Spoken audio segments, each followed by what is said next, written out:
Xo'p, quyidagi misol berilgan soddalashtiring deyilyapti. Birinchi qavsning ichini bajaramiz. Demak, birinchi ish ayirish, ikkinchi ish bo'lamiz, uchinchi ish qo'shish. Demak, birinchi ish qavsning ichi 5m, 5m taqsim m plus 3. Keyin minusdan 14m. Endi mana bu uchalasi, mana shu uchalasi m kvadrat plus 6m plus 9 degani bu m plus 3 ning nimasi bo'ladi? Qavs kvadrat. Demak, umumiy makhraj beradigan bo'lsak, umumiy makhrajimiz m plus 3 ning qavs kvadrati ekan. Bunga makhraj kerak m plus 3. Shunda ko'paytiramiz. 5m ko'paygan m. 5m ning kvadrati qo'shilgan 5m ko'paygan 3 15m minus davomida 14m bor. Ana endi soddalashtirsak nimaga teng bo'ladi? 5m kvadrat plus 15m minus 14m nechta qoladi? Bitta m makhraj m plus 3 ning qavs kvadrati. Bundan m ni qavsdan tashqariga chiqarsak 5m plus 1 taqsim m plus 3 ning qavs kvadrati. Xo'p, endi ikkinchi ish chiqqan natijani, mana bu natijani 5m plus 1 taqsim m kvadrat minus 9 ga bo'lamiz. Xo'p, ikkinchi ish.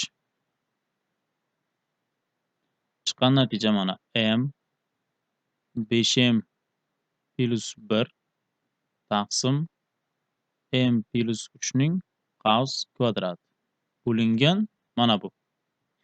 Shuni bo'lishni birdan ko'paytirish qilay va ikkinchi kasrning teskarisi bo'ladi. Demak, mana bu m kvadrat minus 9 suratga chiqadi.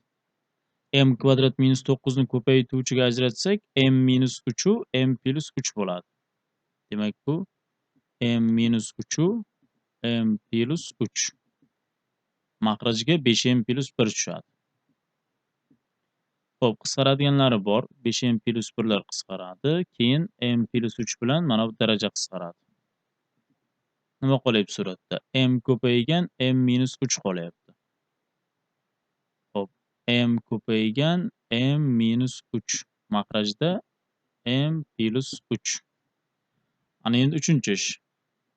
Uchinchi ish qo'shish chiqqan javobga, ya'ni m minus 3 taqsim m plus 3 ga qo'shamiz mana buni. 3 ko'paygan m minus 3 taqsim m plus 3. Makraj bir xil. M plus 3 suratni qo'shgan vaqtim umumiy ko'paytuvchi m minus 3 bo'lyapti. Demak, m minus 3 ni qavsdan tashqariga chiqarsak nima qoladi bu yerda? M plus 3 mi? M plus 3 da qisqarib ketsa m minusdan 3 qolar ekan. M minus 3 imiz bu yerda C javobda ekan.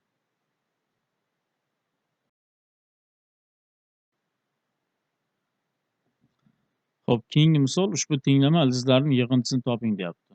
Kasrning qiymati 0 ga teng bo'lishi uchun surati 0 bo'lishi kerak, makraji 0 dan farqli bo'lishi kerak. Demak, x kvadrat minus 6x plus 8 teng 0 va makraji x kvadrat qo'shilgan 3x qo'shilgan 2 teng emas 0. V teoremasini qo'llasak, tenglama ildizlarining yig'indisi 6, ko'paytmasi 8 bo'lishi kerak. 2 bilan nechi to'g'ri keladi? 4. Yig'indisi 6, ko'paytmasi 8. Buni teng 0 degan vaqtim o'zi nechi bo'ladi? Yig'indisi minus 3, ko'paytmasi 2.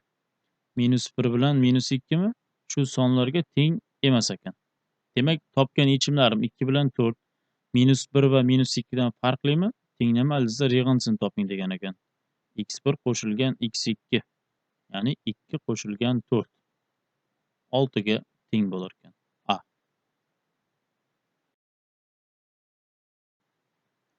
Navbatdagi misol. Teng yonli uchburchakning asosi 40 ga, unga tushirilgan balandligi 21 ga teng. Uchburchakning yon tomonini toping. Xo'p, mana teng yon uchburchak. Teng yon uchburchak degani yon tomonlari teng. Ana endi asosiga balandlik tushiramiz. Balandlik qizilda tushirsak, asosiga balandlik tushirdim. Demak, balandligimiz 90 gradus bo'lib tushadi. Shunda xo'p, asosi 40 ga teng, unga tushirilgan balandlik 21 ga teng. Mana shu balandlik uzunligi necha ekan? 21. Asosining uzunligi hammasi 40 edi. Ana endi teng yon uchburchakda asosga tushgan balandlik mediana hammasi bisekirsa teng bo'ladi-ya. Shunday bo'lsa 40 bo'ladigan bo'lsa, mana bu asosi ham teng 2 ga bo'linadi. Bu yer ham 20, mana bu yer ham 20. Uchburchakning yon tomonini toping deyapti. Yon tomoni x desam, bu yog'i ham x. Demak, x ni topishimiz kerak ekan. Mana bu uchburchak to'g'ri burchak uchburchak. Xo'p, shuni mana yozay. A, B, S, D desak, uchburchak ADS. Qanaqa bo'ladi bu? To'g'ri burchakli uchburchak. Demak, bundan nima kelib chiqadi? Pifagor teoremasi katetlar kvadratlarining yig'indisi gipotenuzaning kvadratiga teng. Ya'ni 21 ning kvadrati qo'shilgan 20 ning kvadrati teng x ning kvadratiga. X ning kvadrat teng bo'ladi 21 ning kvadrati 441, 20 ning kvadrati 400. X kvadrat teng 841 bo'lyaptimi? Qaysi sonning kvadrati 841? 29 nikimi? Demak, yon tomoni 29 ga teng bo'lar ekan.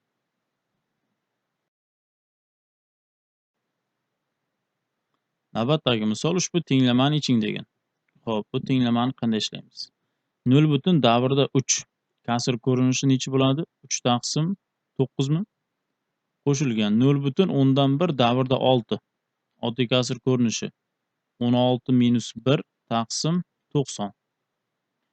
Makhraj 319 taqsim 999.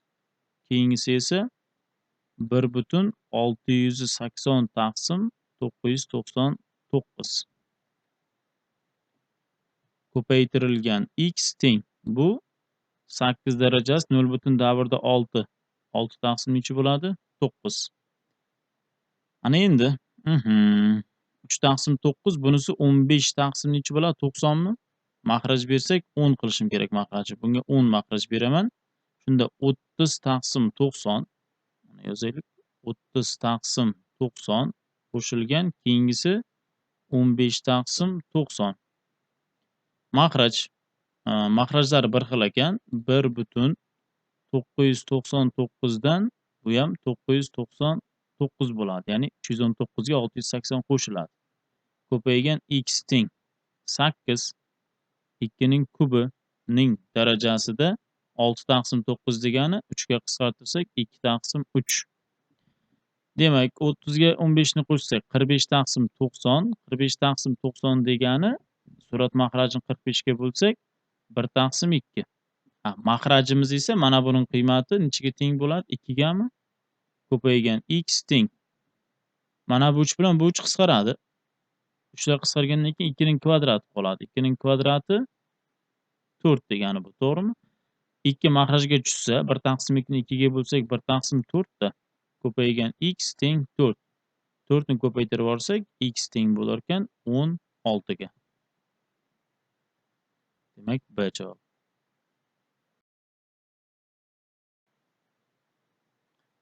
Keyingi misol, mana shu sonining nechta natural bo'luvchisi bor deyapti. Demak, bizga kerak NBS. Qaysi bu? 231 dan keyin 4 ta 0 bor ekan. Xo'p, natural bo'luvchi son topish uchun berilgan sonni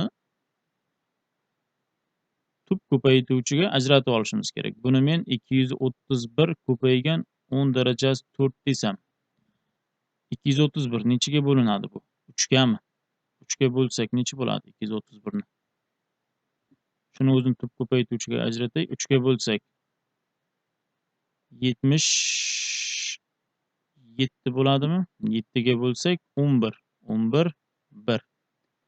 Demak, bu 3 ko'paytirilgan 7 ko'paytirilgan 11, 10 degani 2 ko'paytirilgan 5 ning 4-si. Demak, 2 ning 4-si yoziladi. Mana bu yerda 3 bor, 5 keladi keyin 5 ning 4-si, 7 bor, keyin 11 bor. Natural bo'luvchilar sonida tub ko'paytuvchiga ajratib bo'lganimizdan keyin tub sonlarning darajalariga 1 ni qo'shib nima qilamiz? Ko'paytirib qo'yamiz. 4 plus 1. Shuning darajasi 1 bor yozilmasa 1 plus 1. 5 ning darajasi 4 plus 1. 7 ning darajasi 1 plus 1. 11 ning darajasi 1 plus 1. Nechta ekan bu? 5. Keyingisi 2. Keyingisi yana 5. 2, 2. 25 ko'paygan 4 100, demak 200 ta natural bo'luvchisi bor ekan.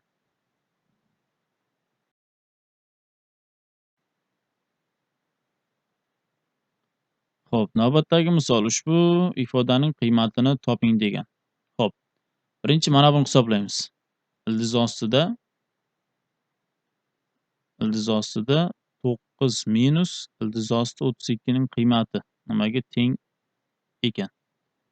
Xo'p, ildiz osti 9 minusdan 32 ni 16 ko'paytirilgan 2 desam bo'ladimi? Shunda 16 dan 4 ildiz chiqib 2 ildizda qoladi. Ana endi mana shu ifoda nimaningdir to'la kvadratiga kelsagina ildiz bilan qisqarib keyin javobi chiqadi. Ya'ni ildizdan son qiymat chiqadi-da. Ana endi men 9 minus 4 ildiz osti 2 ni to'la kvadratga ajratishim kerak. 9 minusdan 4 ildiz osti 2 ni. To'la kvadratga keltirishim uchun bunday bo'lib turibdi. Mana bu yerdagi 9 ning joyiga a ning kvadrati plus b ning kvadrati to'g'ri kelyapti, minus keyingisi 2ab. Ya'ni mana shu 9imiz a kvadrat plus b kvadratga to'g'ri keladi. Ya'ni a ning kvadrati qo'shilgan b ning kvadratiga bu 9 to'g'ri keladi. Keyingisiga esa minus 2ab si to'g'ri keladi. Endi qanday bo'ladi? 9 minusdan 2ab ku 2 ni ajratib olaman shu yerdan. 2 ni 2 ga bo'lsam buni men 2 ildiz osti 2 bo'lyaptimi? Yana shu 4 ildiz osti 2 deganida. Ana endi a ni 2, b ni esa ildiz osti 2 deb qarasam, kvadratlarning yig'indisi 9 ga tengmi? Mana 2 ning kvadrati 4, ildiz osti 2 ning kvadrati 2, 6. Yo'q, teng emas ekan. Endi bunday qilamiz shuni. Ko'paygan 1 desam ham qiymati o'zgarmaydi. 2 ga teginmayman yana.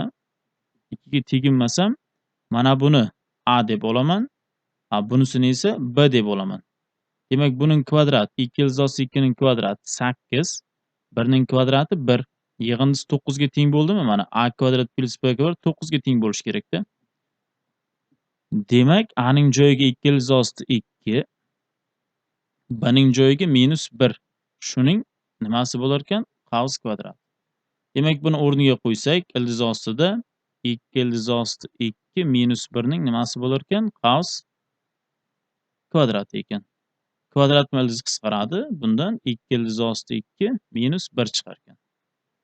Ana endi davomi mana bu yerdan yozaylik, teng qo'yib 6 ildiz osti 2 qo'shilgan 3. Bundan men 3 ni qavsdan tashqariga chiqarsam 2 ildiz osti 2 qo'shilgan 1 qoladi. Mana buning natijasi esa nimaga teng bo'ldi? 2 ildiz osti 2 minus 1 ga. Demak, 3 ko'paygan qisqa ko'paytirish formulasi a plus b a minus b. 2 ildiz osti 2 ning kvadrati 8, 1 ning kvadrati 1. 3 ko'paygan 7 qolyaptimi? 21 ga teng ekan. S.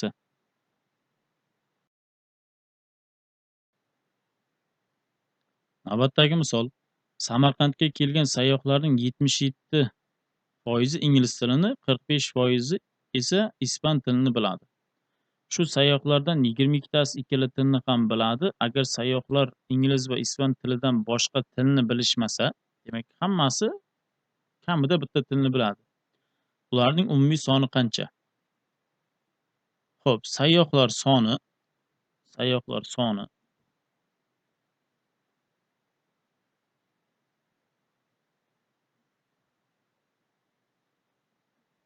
X da bo'lsin. Mana 77% ingliz tilini. İngliz tili. 77%. Butun x'ning 77%. 77 ko'paytirib 100 ga bo'lamiz. 0,77 x. Ispan tili. Butun x'ning 45%. 45 taqsim 100. 0,45 x. Ana endi 22 tasi ikkala tilni biladi. Mana bu doiram ingliz tilini biladiganlar. Keyingisi esa ispan tilini biladiganlar. Ana endi o'rtaga tushgan 22 tasi ikkala tilni biladi. Ham ingliz, ham ispan. Ana endi men 0,77x ga 0,45x ni qo'shsam necha bo'ladi bu?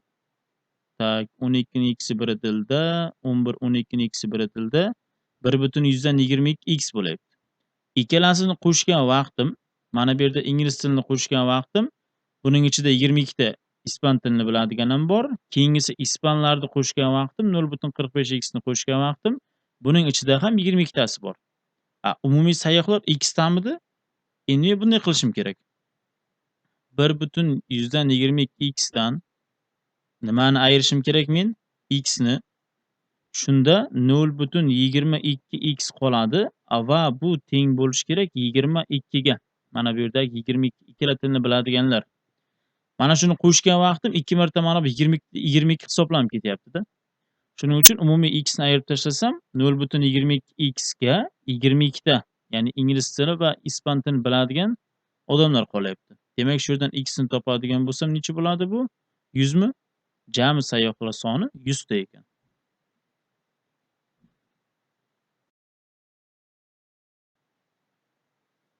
To'rtburchakka diagonal o'tkazish natijasida u perimetrlar 25 va 27 ga teng bo'lgan ikkita uchburchakka ajratildi. Agar to'rtburchakning perimetri 32 ga teng bo'lsa, o'tkazilgan diagonalning uzunligini hisoblang. Mana to'rtburchak, endi to'g'ri to'rtburchak deyilmagan, ixtiyoriy to'rtburchak. Diagonal o'tkazish natijasida diagonal degani ikkita qarama-qarshi uchini tutashtiruvchi, mana buni olaylik. Mana kesma ya. Diagonal o'tkazdik. Ana endi diagonal o'tkazish natijasida ikkita uchburchakka bo'lindi. Mana birinchi uchburchak va bunisi ikkinchisi bo'lyapti. Shunda perimetrlar biriniki 25, ikkinchisiniki 27 bo'pti. Endi bunday qilamiz. To'rtburchakning tomonlarini A, B, C, D deymiz. Mana bu diagonalni x deb olaylik. O'tkazilgan diagonal uzunligini toping deyapti. X ni. Mana bu uchburchak perimetri A, D, X. To'g'rimi? A, D, X ga uchalasini yig'indisi birinchi uchburchak perimetri 25 midi? Keyingisiniki B, C, X bo'lyapti. B, C, X. Necha ekan keyingisiniki? 27. Xo'p, endi agar to'rtburchakning perimetri 32 ga teng bo'lsa, to'rtburchak degan dastlabki mana bu A plus B plus C plus D. Dastlabkisi A plus B plus C plus D. Necha ekan bu? 32 bo'lsa, x ni top degan. Mana diagonalni. Ikkalasini qo'shaylik. Ikkalasini qo'shsak A plus B plus C plus D qo'shilgan 2x bo'ladimi? Chap tomon qo'shilsa 25 ga 27 52. Mana bu A plus B plus C plus D degani bizlarda qiymati bor. Nechaga teng? 32 mi? 32 qo'shilgan 2x teng 52. 2x teng bo'ladi. 32 ni ayirsak 20. 2 ga bo'lib qo'yamiz. Diagonalning uzunligi 10 ga teng bo'lgan ekan.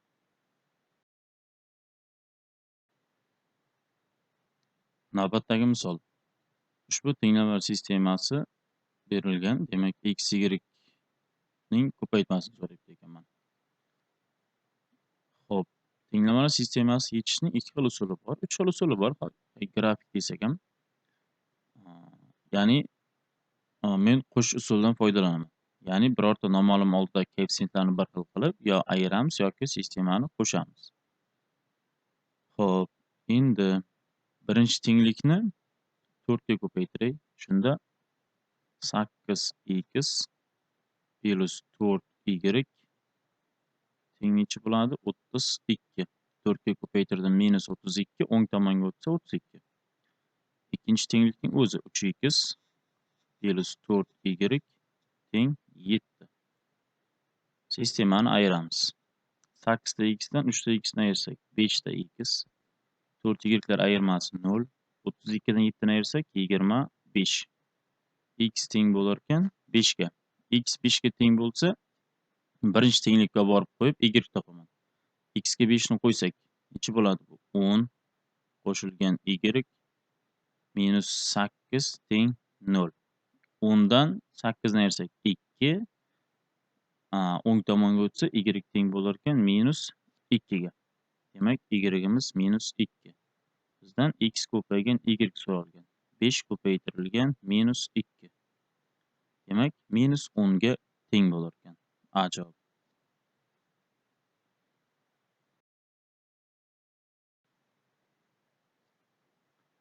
Yigirma besh va 15 sonlari eng kichik umumiy karalisining natural bo'luvchilari nechta? Demak, natural bo'luvchilar soni mana bu ikkita son 25 va 15 ning ekukining natural bo'luvchilar soni kerak ekan. Demak, ekuk 25 bilan 15. Shuni hisoblang degan. Buning uchun oldin 25 bilan 15 ning ekukini hisoblab olamiz. Ekuk 25 bilan 15. Demak, sonlarni tub ko'paytuvchiga ajratamiz. 5 ga bo'lsak 5 1. Demak, 25 degani 5 ning kvadrati. Keyingisi 15. 3 ga bo'lamiz. 5 5 1. 15 imiz 3 ko'paytirilgan 5. Ekukka 3 olinadi va 5 ning kvadrati olinadi. Bo'ldi. Shu ekuki mana 3 ko'paygan 5 ning kvadrati ekan, o'zi natural bo'luvchilar sonini topishda biror bir son kelsa, darajalariga nima qilardik? 1 ni qo'shib ko'paytirardik. Demak, 3 ning darajasi yozilmasa 1 bor. 1 plus 1. Keyingisi 2 plus 1. Nechaga teng bo'ladi bu? 2 ko'paytirilgan 3. Demak, 6 ta natural bo'luvchisi bor ekan.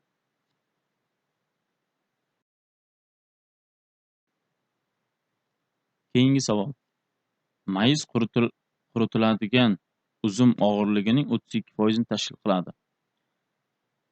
Bilamizki, uzum qurigandan keyin mayiz bo'ladi, shuni aytayapti-da. Demak, uzum quritilgandan keyin 32, ya'ni uzumning 32% mayiz bo'lar ekan. Necha kilogramm uzum quritilganda 2 kilogramm mayiz bo'ladi? Xo'p, x kilogramm deylik. X kilogramm quritilgandan keyin shuning 32% mayiz bo'lishi kerak. Shuning qiymati berilgan ekan 2 kilogramm. Bo'ldi, necha kilogramm? Ya'ni x ni topishimiz kerak ekan. X teng bo'ladi. Xo'p, 2 ko'paytirilgan 100 taqsim necha bo'ladi? 32 ga 2 ga bo'lsak 100 taqsim 16. 4 ga bo'lsam 25 taqsim 4. 6,100 dan 25 kilogramm uzum quritilsa, shuning 2 kilosi mayiz bo'lar ekan.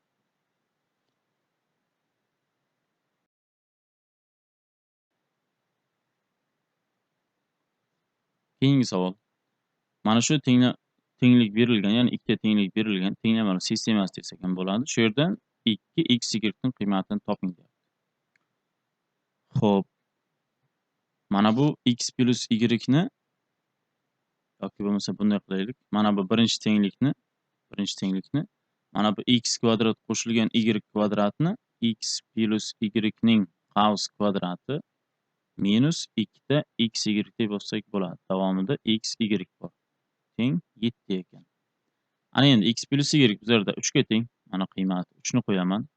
3 ning kvadrati minus x y qoladi. Teng 7. 9 minus x y teng 7 bo'lsa, x y teng bo'lishi kerak nechiga? 2 ga. Bizdan so'rayapti 2 ta x y ni. 2 ko'paytirilgan 2 bo'ladimi? 4. Demak, 4 ga teng ekan.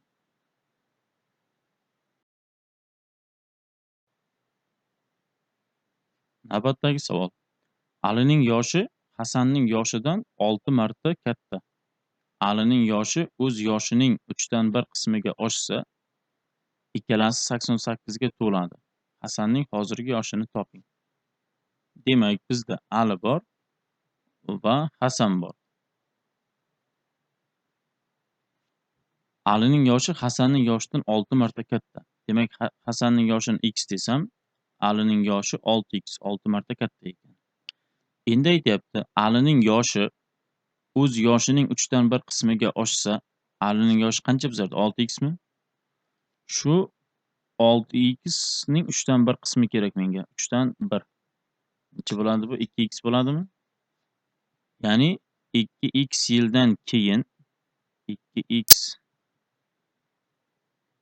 yildan keyin Ali necha yoshga kiradi? Demak, o'sha 2x yil qo'shiladi-da bunga. Necha bo'ladi yoshi? 8x. 2x yildan keyin bunisi qancha bo'ladi? 3x. Shunda ikkalasining yoshlari yig'indisi 88 ga teng bo'lar ekan. 11x teng 88, x teng bo'lar ekan nechiga? 8 ga. Mendan so'ragan Hasanning hozirgi yoshi. Demak, hozirgi yoshlari mana bu qatorimiz hozirgi yoshi edi. X edi, shu ximiz nechaga teng bo'lar ekan? 8. Demak, Hasanning hozirgi yoshi 8 yosh ekan.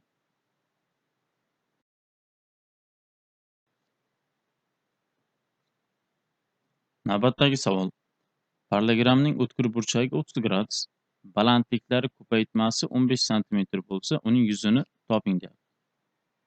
Demak, o'tkir burchagi 30 gradus ekan. Balandliklari biri h1, ikkinchisi nima ekan? h2. Shularning ko'paytmasi berilgan ekan. Xo'p, h1 ko'paygan h2 necha ekan bizda? 15 mi? Uning yuzini toping deyapti. Parallelogramning yuzi kerak. Xo'p, mana bu burchak 90 bo'ladi, chunki bu balandlik. Mana. Ana endi to'g'ri burchak, uchburchak hosil bo'lyapti mana bu yerda. h1 tushgandan keyin to'g'ri burchak, uchburchakda 30 gradus burchak qarshisidagi katet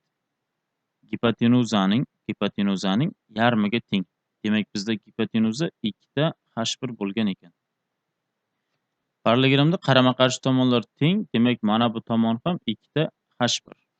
Ana endi parallelogram yuzi degani parallelogramning istalgan bir tomoni 2 ta h1 bir tomoni bo'lyapti mana bu. Shu tomonga tushgan balandlik ko'paytmasiga teng h2. Demak, bu 2 ko'paytirilgan h1 ko'paygan h2 ning joyiga 15 ni qo'yaman. 30 ga teng bo'lar ekan.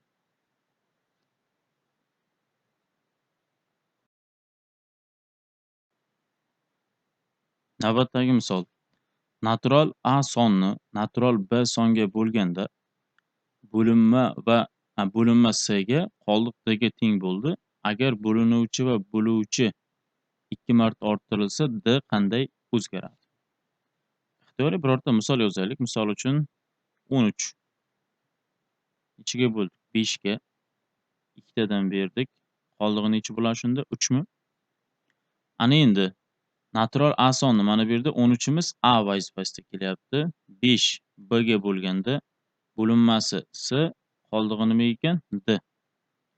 Ana endi bo'linuvchi va bo'luvchi 2 marta orttirilsa, bo'linuvchi 13, bo'luvchi 5.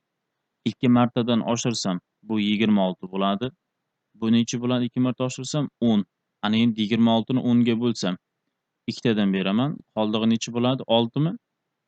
Dastlabki qoldiq bizda 3 edi. Keyin necha bo'lyapti? Qoldig'imiz 6. Ya'ni shu D qanday o'zgaradi deyapti-da. 3 ni 2 marta oshirsak 6 ga teng bo'lyaptimi? Demak, D 2 marta ortadi ekan.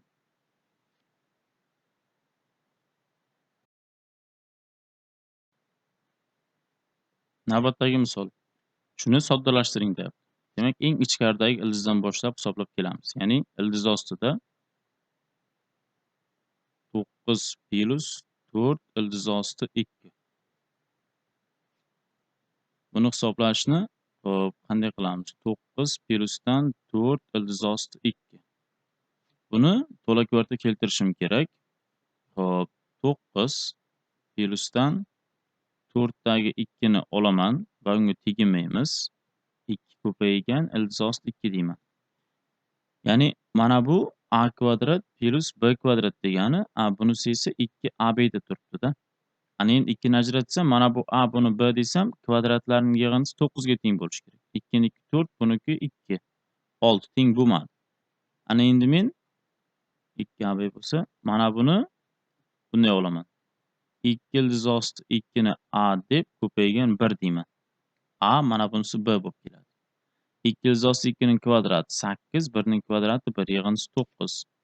Demak, bu 2 ildiz osti 2 qo'shilgan 1 ning qavs kvadratiga teng ekan.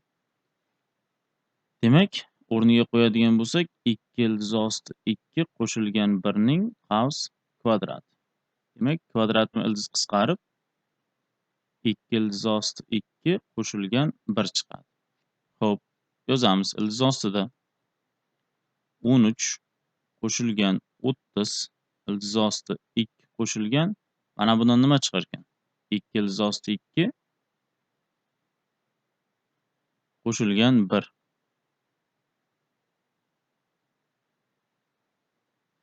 Xo'p.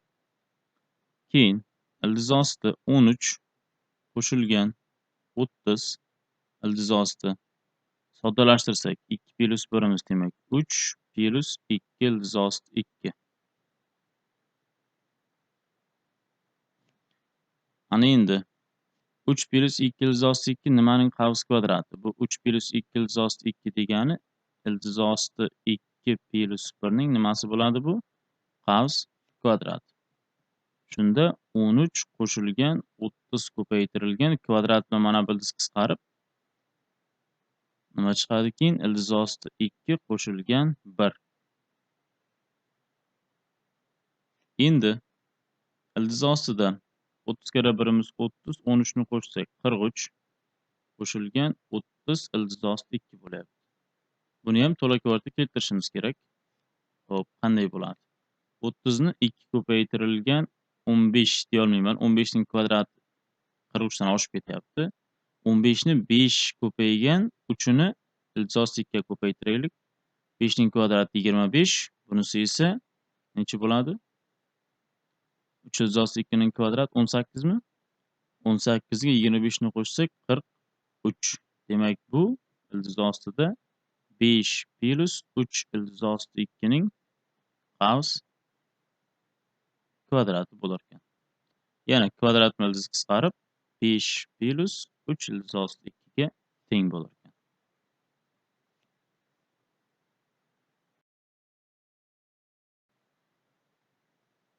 To'g'riburchak trapetsiyaning diagonali uni tomoni 24 ga 24 ga teng bo'lgan teng tomoni uchburchakka va to'g'riburchakli uchburchakka bo'ladi. Trapetsiyaning o'rta chizig'ini toping.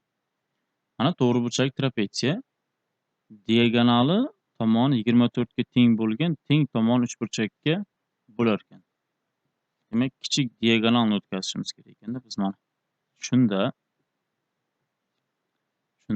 mana bu teng tomonli uchburchak hosil bo'lar ekan va tomonining uzunligi 24 dan ekan.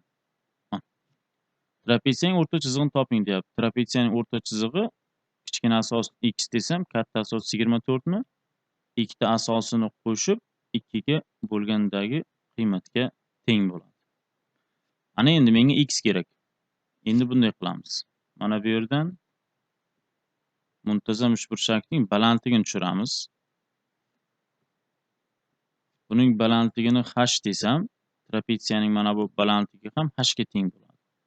H teng muntazam uchburchakning balandligi ildiz osti 3/2 tomoni necha bizda? 24 mi? Demak, bu 12 ildiz osti necha bo'lar ekan? 3. Demak, h'imiz 12 ildiz osti 3 bo'ladigan bo'lsa, mana bu to'g'riburchak uchburchak uchun Pifagor teoremasini qo'llaymiz. Ya'ni x ning kvadrati katetlar kvadratlarining yig'indisi gipotenuzaning kvadratiga teng. X kvadrat h ning joyiga 12 ildiz osti necha keladi? 3 mi? Shuning kvadrati teng 24 ning kvadrati.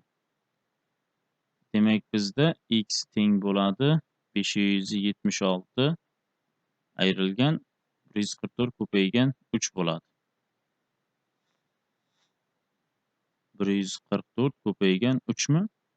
X ning kvadrati 576 minusdan 12 ning x'i kiritildi. 12, 13 kiritildi. 432. X kvadrat teng yana 144 bo'ladimi? Demak, x imiz necha ekan? 12.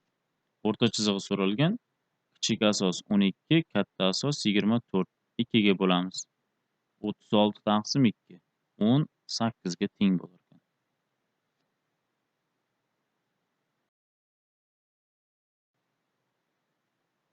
Keyingi misol. Ushbu tenglamaning ildizlar yig'indisini toping.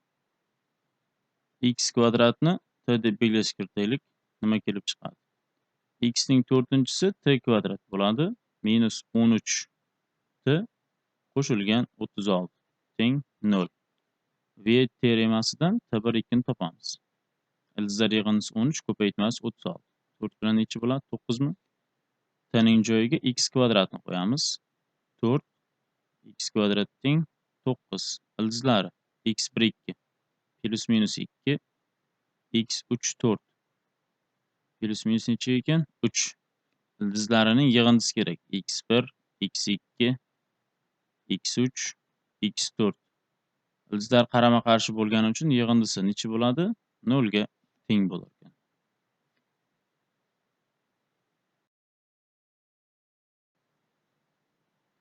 Navbatdagi misol. To'g'ri burchak uchburchakning katetiga tushirilgan bisektrisa katetni to'g'ri burchak uchidan boshlab 8 va 16 ga teng bo'laklarga bo'ladi. Shu uchburchakning yuzining yarmini toping deyapti. Yuzining yarmi ekan. Xo'p, uchburchakning katetiga tushirilgan bisektrisa. Demak, katetga bisektrisa tushiramiz.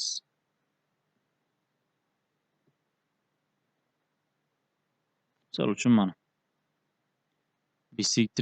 Bisektrisa degani burchakni teng 2 ga bo'ladi. Uchburchak tomon.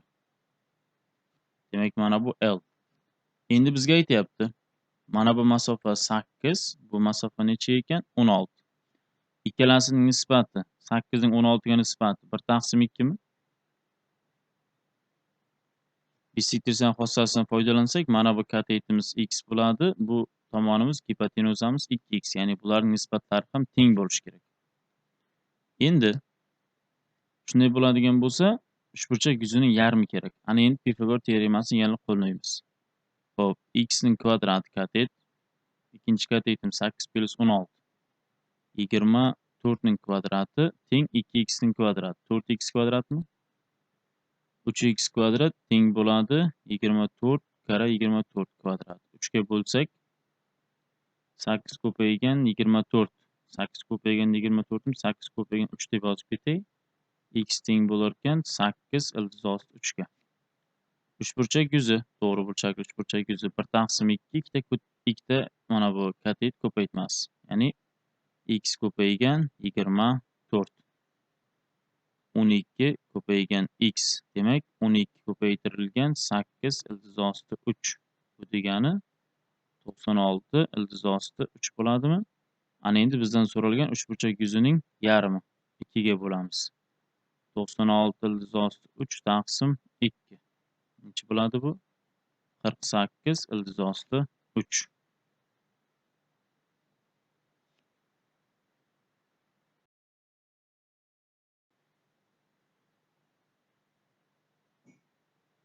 Keyingi misol. Xo'p, soddalashtiring deyilgan 1 taqsim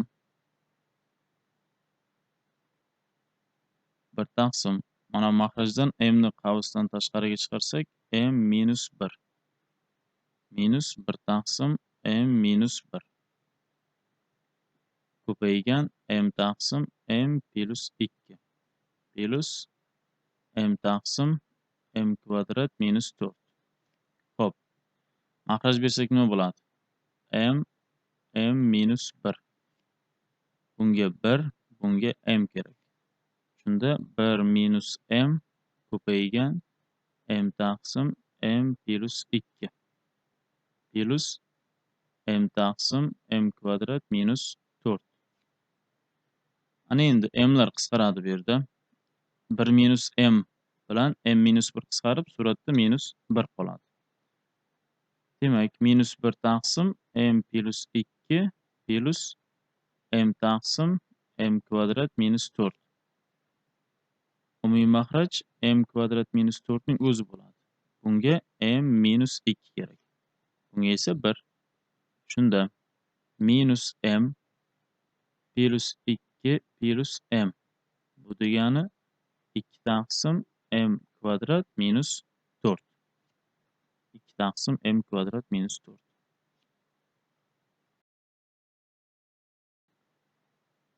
Keyingi misol. Ushbu ko'pxatni shunga bo'lgandagi qoldiqni toping deyapti. Xo'p. X ning 5-chisi -4x ning kubi plus 2x kvadrat plus x -1 bo'lishim kerak ekan x kvadrat plus 1 ga. X ning 5-chisidan boshlab ayirib kelamiz. Demak, x kubga ko'paytiraman. Shunda x ning 5-chisi plus x kub ko'paygan birimiz x kub. Ayiramiz. X ning 5-chisi 0 minus pastdagi mana bunga ta'sir qiladi x kubga. Shunda -5x kub plus 2x kvadrat plus x -1. Ana endi -5x ga ko'paytiraman. -5x ga ko'paytirsam -5x ning kubi -5x bo'ladi. Shundaymi? Ayiramiz. Ayirsak, bu yerda 2x kvadrat qoladi. Bular 0. Minus ta'sir qilsa plus 5x mana bu bilan 6x bo'lyapti. -1. Ana endi 2 ga ko'paytiraman. 2 ga ko'paytirsam 2x kvadrat plus 2. Ayirsak 6x minus necha qolar ekan? 3. X ning darajasi mana x kvadratdan kichkina bo'lgani uchun bu qoldiq bo'ladi. 6x minus 3 ga teng ekan.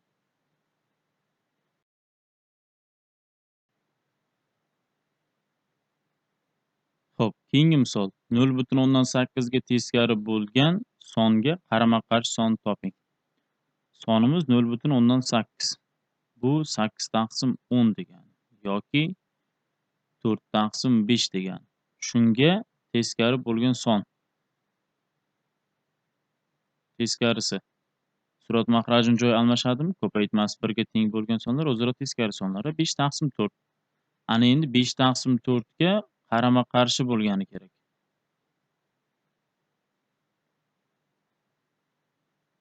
Bunga qarama-qarshisi yig'indisi 0 ga teng bo'lgan sonlar qarama-qarshi sonlar.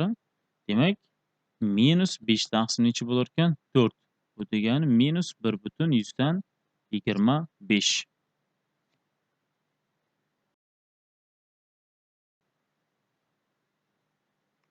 Uchburchakning 7 ga teng bo'lgan balandligi uni perimetri 18 va 26 bo'lgan ikkita uchburchakka ajratadi. Berilgan uchburchakning perimetrini toping. Mana berilgan uchburchak, mana bu qizil shuning balandligi bo'ldi. Asosga baland tushirdim. Shunda mana bu uchburchakning perimetri 18, ikkinchisiniki 26 bo'libdi. Balandlik uzunligi bu yerda 7. Berilgan uchburchakning perimetrini toping deyapti. A, B, C, D deb kiritadigan bo'lsak, berilgan uchburchakning perimetri A plus B, ya'ni chap yon tomon, o'ng yon tomon va asosim nimaga teng bo'ladi? C plus D. Shuni topishim kerak ekan. Mana bu uchburchak perimetri nimaga teng bo'ladi? A plus D plus 7. Shu berilgan 18. Keyingisi bu uchburchak B plus C plus 7 teng bo'ladi bu 26 ga. Qo'shamiz ikkalasini. A plus B plus C plus D qo'shilgan 14 bo'ladimi? 18 ga 26 ni qo'shsak, 4 44 bo'lar ekan. Ana endi shu yerdan A plus B plus C plus D ni topsak, 14 ni ayiraman. Ichiga teng bo'lar ekan 30. Demak, berilgan uchburchakning perimetri 30 ga teng ekan.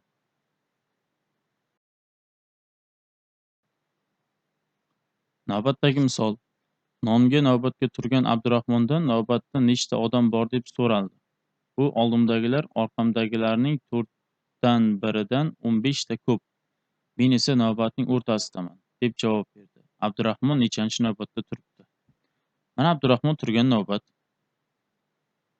Bundan chap tomonda, ya'ni orqasida va oldindagilar. Xo'p, mana bu yerda o'sha non beradigan joy bor, to'g'rimi? Ana endi, misol uchun non deb qo'ysak, endi u oldimdagilar orqamdagilarning 4 dan biridan 15 ta ko'p. Mana Abdurahmon mana bu yerda turibdi. Abdurahmon mana bu yerda turibdi.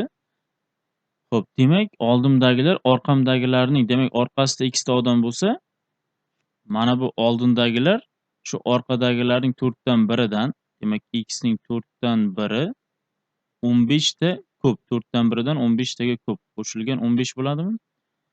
Bu o'rtada turgani uchun orqasidagilar x, oldindagilar x taqsim 4 qo'shilgan 15 teng bo'lishi kerak-da. Abdurahmon nechanchi navbatda turibdi? Abdurahmon x plus 1-chi navbatda turibdi. X ta odam bor, undan keyingisi Abdurahmonda. Makhraj bersam 4x, x necha bo'ladi? 60 mi? 3x 60, x teng bo'lar ekan 20 ga. X plus 1-imizchi 21. Demak, Abdurahmon 21-chi navbatda turgan ekan. Navbatdagi misol, ushbu ifodani soddalashtiring degan. Mana bu a plus 8 ni yozib ko'rsataman. A plus 8 degani a darajasi 1 taqsim 3 ning kubi. 8 chi 2 ning kubi. A kub plus b kub formula bo'yicha ko'paytiruvchiga ajratsak, a darajasi 1 taqsim 3 qo'shilgan 2 buning kvadrati bo'ladi. A darajasi 2 taqsim 3 minus 2 ko'paygan a darajasi 1 taqsim 3 qo'shilgan 2 ning kvadrati 4. Mana shu ikkinchi qavsi mana bu yerda kelyapti-da mana. Demak, qavsning ichiga umumiy makhraj bersak, a plus necha bo'lar ekan? 8 ning o'zi. Bunga 1 kerak. Bunga esa ikkinchi qavsi bor, birinchi qavsini beraman. Ya'ni a darajasi 1 taqsim 3 plus 2. Shunda 9 minusdan a darajasi 1 taqsim 3 plus 2 ning nimasi bo'ladi? Keyin bu kvadrati bo'ladimi? Mana ikkalasi ko'paytirilsa. Keyin davomi. Ko'paygan. Xo'p, mana bu yerdan a darajasi 1 taqsim 3 kichkinasini qavsdan tashqariga chiqarsam, a ning birinchisi qoladi. Mana bu yerda qo'shilgan necha ekan? 8. Makhrajimiz 1 minus a darajasi 2 taqsim 3 qo'shilgan 5 minus a darajasi 2 taqsim 3 taqsim 1 plus a darajasi 1 taqsim 3. Xo'p, ishlaymiz shuni. A plus 8 ga qisqaradi. Makhrajda nima qoladi? Makhrajda 1 minus a darajasi 2 taqsim 3 degani bu mana bu 1 ning kvadrati minus, shuni boshqada yozaydi. 1 ning kvadrati minus a darajasi 1 taqsim 3 ning nimasi degani bu? Kvadratimi? Qisqa ko'paytirish formulasi bo'yicha ko'paytuvchiga ajratib yozsam 1 minus a darajasi 1 taqsim 3. Keyingisi esa 1 plus a darajasi 1 taqsim necha bo'lar ekan? 3. Ana endi 9 3 ning kvadrati minusdan mana buning kvadrati. Demak, a kvadrat minus yana b kvadrat. 3 minus mana buning minusligi a darajasi 1 taqsim 3 minus 2. Keyinchi 3 plus a darajasi 1 taqsim 3 plus 2. Ko'paygan mana bu bor. A darajasi 1 taqsim 3. Davomida esa 5 minus a darajasi 2 taqsim 3 taqsim 1 plus a darajasi 1 taqsim 3. Xo'p, endi nima bo'lyapti? 3 minus 2 miz 1 minus a darajasi 1 taqsim 3 mana bilan qisqaradi. Xo'p, keyin makhraji bir xil bo'lib qolar ekan ikkita kasrning. Ya'ni 1 plus a darajasi 1 taqsim necha ekan? 3. Qavsni ochaman. 3 ga 2 ni qo'shsak 5 ko'paytiraman. 5 a darajasi 1 taqsim 3 plus a darajasi 1 taqsim 3 ga a darajasi 1 taqsim 3. 2 taqsim 3 bo'ladimi? Qo'shilgan 5 minus a darajasi 2 taqsim 3 teng Bular qarama-qarshi 0. 5 ni qavsdan tashqariga chiqarsam 1 plus a darajasi 1 taqsim 3. Makraj ham 1 plusdan a darajasi 1 taqsim 3. Bular ham qisqarib 5 ga teng bo'lar ekan.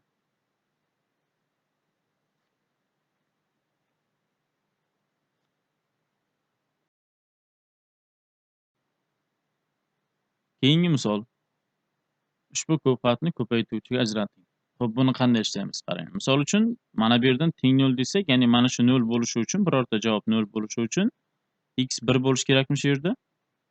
Ana endi o'sha 1 ni mana bu ko'patga qo'yib ko'ramiz. Teng 0 chiqadimi ekan? Agar 0 chiqsa, o'sha x - 1 ga bo'linadi deganida bu.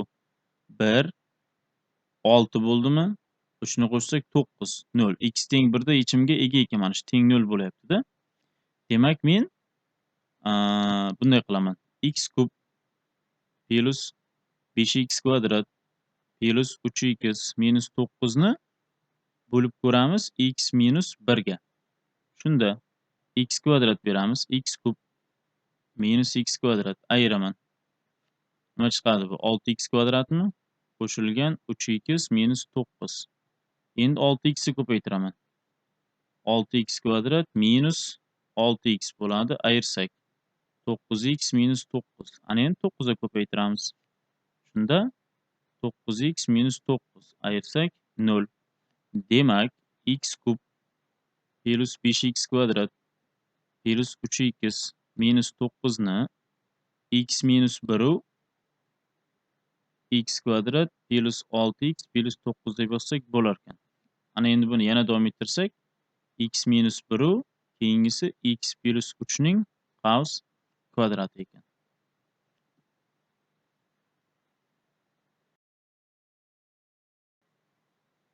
Xo'p, keyingi misol. Proporsiyaning noma'lum haddini toping deyapti.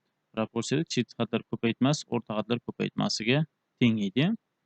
Demak, x ko'paygan 1,3 dan 2, keyingisi 2,5 dan 4 ko'paygan 2,7 dan 6 ekan. X ko'paygan 5 taqsim 3, bunisi 14 taqsim 5 u necha bo'ladi? 14 20 taqsim 7 mi? X ko'paygan 5 taqsim 3 teng 1 bunga 2 tadan 1 bunga 4 tadan. Demak 8 bo'ldi. X teng 3 ga ko'paytiraman 24 5 ga bo'laman. 4,5 dan 4.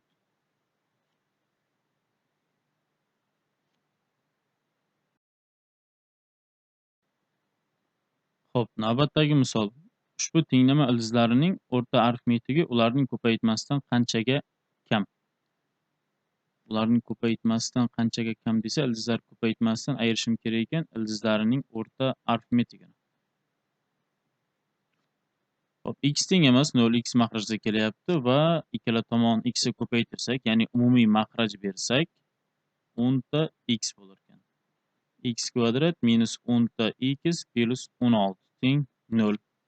Bu yerdan ildizlar yig'indisi nechaga teng? 10 ga ko'paytmasi-chi 16 ga teng. Mana buni so'ragan. Ko'paytmasiga 16, yig'indisiga 10 taqsim 2. Necha bo'ladi bu? 11 ga teng bo'lar ekan.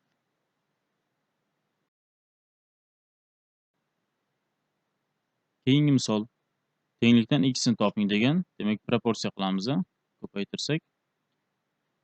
Xo'sh. 2 ko'paytirilgan 13 minus x. Keyingisi 23 minus x bo'ladi. Demak, 26 minus 2x, 23 minus x. O'ng tomonga o'tsa x, chap tomonga ketsa 3. Shundaymi? X teng 3 ekan.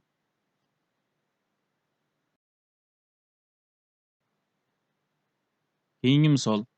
Ushbu proporsiyaning noma'lum haddini toping deyapti. Xo'p. Autorikasiga aylantirsak, 14 16 taqsim 7 ko'paygan. Minus 2,6 degani minus 26 taqsim 10 yoki 13 taqsim 5. Keyingisi 35 taqsim 10. 7 taqsim 2 bo'ladimi?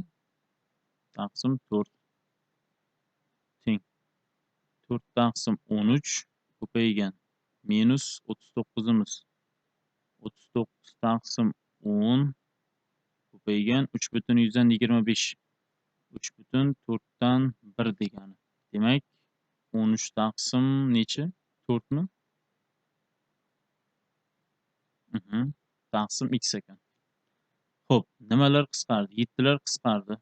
2 ga bo'lsak necha bo'ladi bu yerda? 8. Qolganini yozib turay. 8 ko'paytirilgan.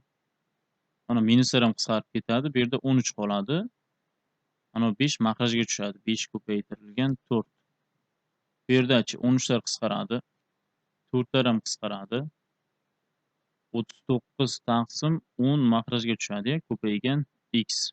13 ga bo'laman mana buni 3. 5 ga bo'lsak necha bo'ladi buni? 2. Yana nima qolyapti? 8 taqsim 4 keyingisi 3 taqsim 2x. O'zi mana bu 2 degan. Demak 3 taqsim 2x teng 2 ga x teng bo'lar ekan. X bilan 2 ning joyini almashtirsam 3 taqsim 4 ga yoki 0,75